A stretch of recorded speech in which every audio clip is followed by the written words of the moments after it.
Hello friends, good morning. आज मैं आपको एक बहुत इम्पॉर्टेंट चीज़ शेयर करना चाहती हूँ कि जैसे अगर आप पीएचडी करने के लिए जाते हैं तो आपको सबसे पहले रिसर्च प्रपोज़ल बनाना होता है। तो रिसर्च प्रपोज़ल या सिनॉप्सिस जो भी कहें, तो उसके लिए स्टेप्स जो मैंने ये अपने बनाए हुए हैं ये है। तो उसके लिए आपको क्या क्या करने होंगे स्टेप्स मैं आज आपको बता देती हूँ। तो जैसे मैंने ये अपना टॉपिक लिख लिया है, ये है मेरा टॉपिक। और उसके बाद मैं टॉपिक पूरा नहीं बताऊंगी, अभी बाद में मैं बता दूंगी।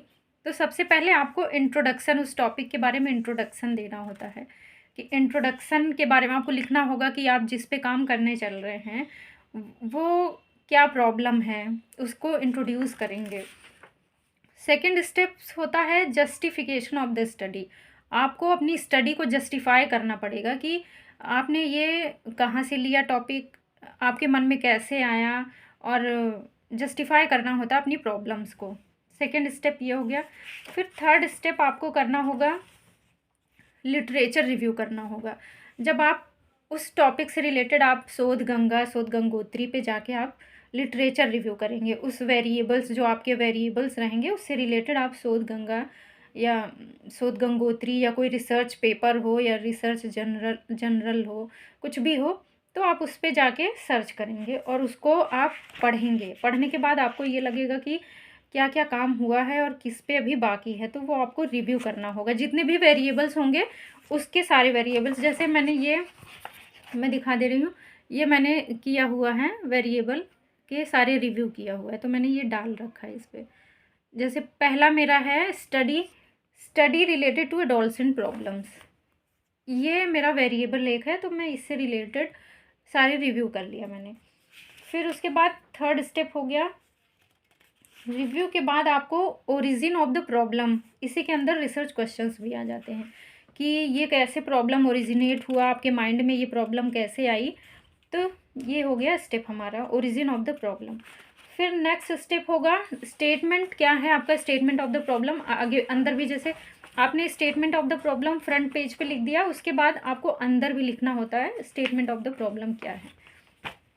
उसको लिखने के बाद आपके जितने भी वेरिएबल्स हैं, ठीक है, मेरे जैसे 3 वेरिएबल हैं, तो उन सारे वेरिएबल्स को ऑपरेशनल डेफिनीशन लिखना होता है, उसको डिफाइन करना होता है कि आपकी स्टडी में इस वेरिएबल से क्या रिलेटेड है, आप क्या उस वेरिएबल से क्या करना चाहते हैं।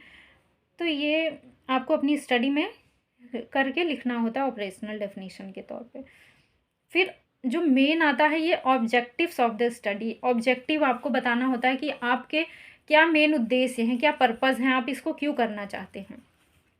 तो ये ऑब्जेक्टिव्स हो गया। ये लिखने के बाद फिर सेकंड मोस्ट इम्पॉर्टेंट आता है टॉपिक, वो hypothesis of the study. Objectives and hypothesis is the most important, और इसको आपको बहुत केयरफुली होके करना होता है। तो हाइपोथेसिस ऑफ द स्टडी की आप क्या देखना चाहते हैं इसके बारे में ये करेंगे। फिर नेक्स्ट स्टेप है रिसर्च मैथोडोलॉजी। रिसर्च मैथोडोलॉजी की आपने उसमें क्या क्या यूज़ किए हैं उसमें लिखना होगा कि आपने कौन से मेथड्स यूज़ किए हैं, आपने पॉपुलेशन कैसे लिया है, सैम्पल क्या है आपका, टूल्स क्या हैं, ये सारे हैं। अभी मैं आपको दिखा दूँगी। फिर स्टैटिकल मेथड्स आपको इसमें वो करना होगा। फिर डिलिमिटेशंस की आपकी, आप अपनी स्टडी को कितनी एरिया तक डिलिमिट करना चाहते हैं, वो डिलिमिटेशन हो जाएगा। फिर उसके रेफरेंसेस हो जाएंगे। रेफरेंसेस आपको मैं अभी आपको ये मैं दिखाती हूँ फ़ोटो, ठीक है। इतने आपको काम करने होंगे जब आप कोई भी रिसर्च प्रपोजल बनाते हैं, जब आपको पीएचडी इंटरव्यू के लिए जाना होता है या आप अपना सिनॉप्सिस सबमिट करते हैं, तो ये सारे स्टेप्स फॉलो करने होते हैं। मैं आपको अभी फ़ोटो दिखाती हूँ। ये इंट्रोडक्शन है, पूरा मैंने इंट्रोडक्शन लिखा हुआ है। फिर उसके बाद जस्टिफिकेशन, आप जस्टिफाई करेंगे अपने उसको, ये है। फिर आपका थर्ड है review of the related literature. ये रिव्यू किया है मैंने इसका अपना पूरा, ये सब जितने भी वेरिएबल्स हैं मैंने उसका रिव्यू किया हुआ है।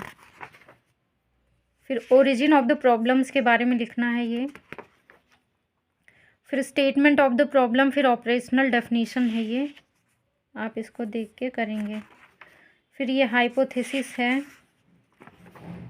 फिर रिसर्च मैथडोलॉजी है, ये population sample of the study, tools क्या क्या यूज़ किया है। फिर डिलिमिटेशंस, स्टैटिकल मेथड्स ये यूज़ हुए हैं। फिर रेफरेंसेस ये हैं, आपको ऐसे रेफरेंस लिखना है लास्ट में। आपने जो रिसोर्सेज लिए हैं, जैसे मैंने शोधगंगा से लिया हुआ है तो, और जर्नल से लिया हुआ है, तो ये सब मैंने किया हुआ है।